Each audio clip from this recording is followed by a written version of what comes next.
ഒരു കൂട്ടം വിദ്യാർത്ഥികളുടെ നല്ല മനസ്സിന്റെ കഥയാണ് ഇനി. കോഴിക്കോട് മണാശ്ശേരി MAMO കോളേജിലെ ഹിസ്റ്ററി വിദ്യാർത്ഥികളാണ് ഇവർ. പഠനത്തിനുമപ്പുറം ജീവിതത്തിൽ വേറെയും കാര്യങ്ങളുണ്ടെന്ന് തിരിച്ചറിഞ്ഞവരാണ് ഈ കുട്ടികൾ. മണാശ്ശേരി MAMO കോളേജിലെ വിദ്യാർത്ഥികൾ ഇതിനായി ക്യാമ്പസ് വിട്ട് പുറത്തേക്കിറങ്ങി. അങ്ങനെ ഇവരെത്തിയത് കപ്പടച്ചാലിലെ ചന്ദ്രന്റെ കുടുംബത്തിലേക്ക്.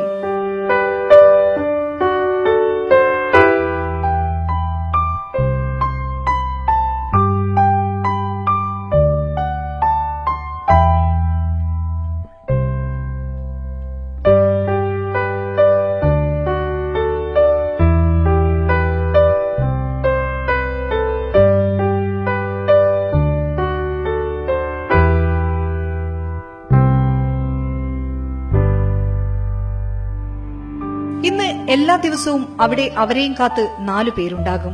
ചന്ദ്രനും തങ്കവും ഇരട്ട സഹോദരിമാരായ ബേബിയും മാളുവും. രാവിലെ ഈ കുട്ടികൾ വന്നിട്ട് വേണം ഇവർക്ക് ഭക്ഷണം കഴിക്കാൻ. കുളിക്കാനും ഒരുക്കാനുമെല്ലാം ഇവരുടെ കൈസഹായം കൂടിയേ തീരൂ. ശരീരം തളരുന്ന മസ്കുലർ ഡിസ്ട്രഫി എന്ന രോഗം വന്നവരാണ് ഈ സഹോദരങ്ങൾ.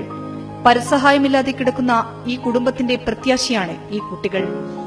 മുറ്റത്തേക്ക് ഇറക്കി വെച്ചിട്ട് പിന്നെ എല്ലാ കാര്യങ്ങളൊക്കെ ചെയ്തിട്ടും കുളിപ്പിച്ചെത്തി വന്നിട്ട് ഇവിടെ ഇങ്ങോട്ട് വയലിലേക്ക് കൊണ്ട് എടുത്തു വെച്ച് പോയല്ല സാധനം.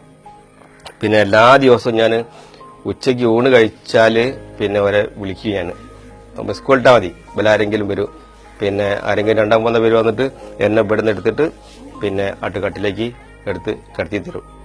ചന്ദ്രന്റെയും കുടുംബത്തിന്റെയും അവസ്ഥ കേട്ടറിഞ്ഞാണ് ഹിസ്റ്ററി വിഭാഗം വിദ്യാർത്ഥികൾ ആദ്യം ചന്ദ്രന്റെ വീട്ടിലേക്ക് എത്തുന്നത്. ഇവരെത്തുന്നതിനു മുമ്പ് വരെ തൊട്ടടുത്തുള്ള ആശുപത്രിയിൽ നിന്നും നൽകുന്ന ഉച്ചഭക്ഷണം കൊണ്ടായിരുന്നു ചന്ദ്രനും കുടുംബവും വിശപ്പടക്കിയിരുന്നത്. ഒരു നേരത്തെ ഭക്ഷണം മാത്രം കഴിച്ചിരുന്ന ചന്ദ്രന്റെ വീട്ടിലേക്ക് പ്രഭാത ഭക്ഷണം എത്തിക്കുന്ന ചുമതല വിദ്യാർത്ഥികൾ ഏറ്റെടുത്തു.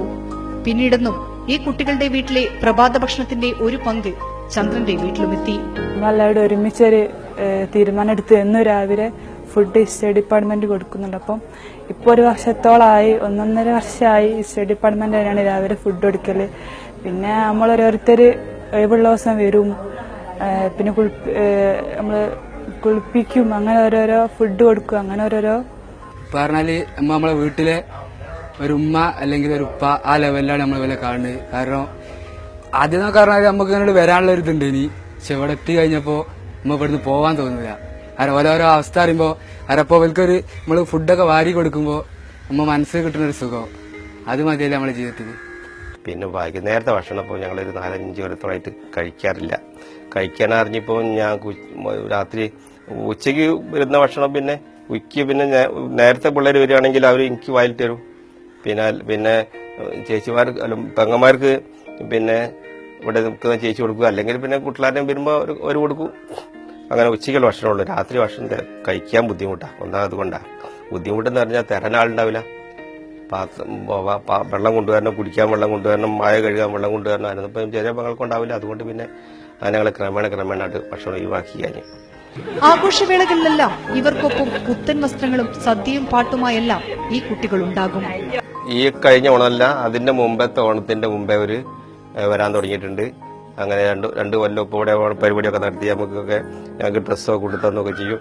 എങ്ങനെ ഒരു നല്ല ഒരു വ്യക്തിയായി തീരാമെന്ന് അവരറിയാതെ പഠിക്കുന്നുണ്ട് എന്നതാണ് ഈ ഒരു പ്രവർത്തനം കൊണ്ട് എനിക്ക് ഏറ്റവും സന്തോഷം. ഇവരെ പരിചരിക്കാൻ നേരത്തെ പാലിയേറ്റീവ് കെയർ പ്രവർത്തകർ ഒരു ഹോം നഴ്സിനെ വെച്ചിരുന്നു. പിന്നീട് ശമ്പളം നൽകാതായി വന്നപ്പോൾ ആ നഴ്സിന്റെ ചെലവും വിദ്യാർത്ഥികൾ ഏറ്റെടുത്തു. 2-3 മാസം ശമ്പളം കൊടുത്തപ്പോൾ പിന്നെ അവർ പറഞ്ഞു ഇപ്പോൾ അവർക്ക് താങ്ങാനാവില്ല, അവർക്ക് കലശന കുറവാണ്, ഇപ്പൊ നിങ്ങൾ തന്നെ എന്തെങ്കിലും ഒരു മാർഗം കണ്ടെത്താന്നറിഞ്ഞു. അങ്ങനെ പിന്നെ ഞാൻ പിന്നെ കോളേജിൽ പിള്ളേരോടൊക്കെ പറഞ്ഞ് പിന്നെ ഇവരൊക്കെ എല്ലാ ക്ലാസ്സിൽ നിന്നൊക്കെ കുറച്ച് കാശ് പിരിപ്പിച്ചിട്ട് ഒരു കൊണ്ടുതരും. ഈ കുടുംബത്തിന് വേണ്ടി പണമുണ്ടാക്കാൻ പല വഴികളും ഈ കുട്ടികൾ കണ്ടെത്തുന്നു. സമൂഹ മാധ്യമങ്ങളിലൂടെയും ഇവരുടെ കഥ പുറം ലോകത്തെത്തിക്കാൻ ഒരു പാട്ട് വരെ എഴുതിയുണ്ടാക്കിയിട്ടുണ്ട് ഇവർ.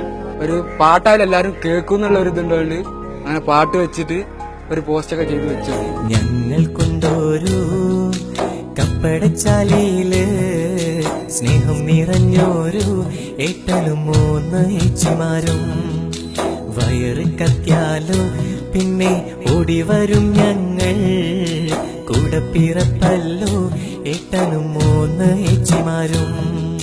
ഇന്ന് ചന്ദ്രനും സഹോദരിമാരും ചിരിക്കുന്നത് സേവനത്തിന്റെ പാതയിലൂടെ മുന്നേറുന്ന ഈ വിദ്യാർത്ഥികളുടെ ശ്രമഫലമായാണ്. ജീവകാരുണ്യ പ്രവർത്തനങ്ങൾക്ക് ഒരു മാതൃക കൂടിയാവുകയാണ് ഈ വിദ്യാർത്ഥികൾ. അവിടെ ചെന്നാലോ ചന്ദ്രട്ടൻ ചിരിച്ചുകൊണ്ടു കിടക്കും.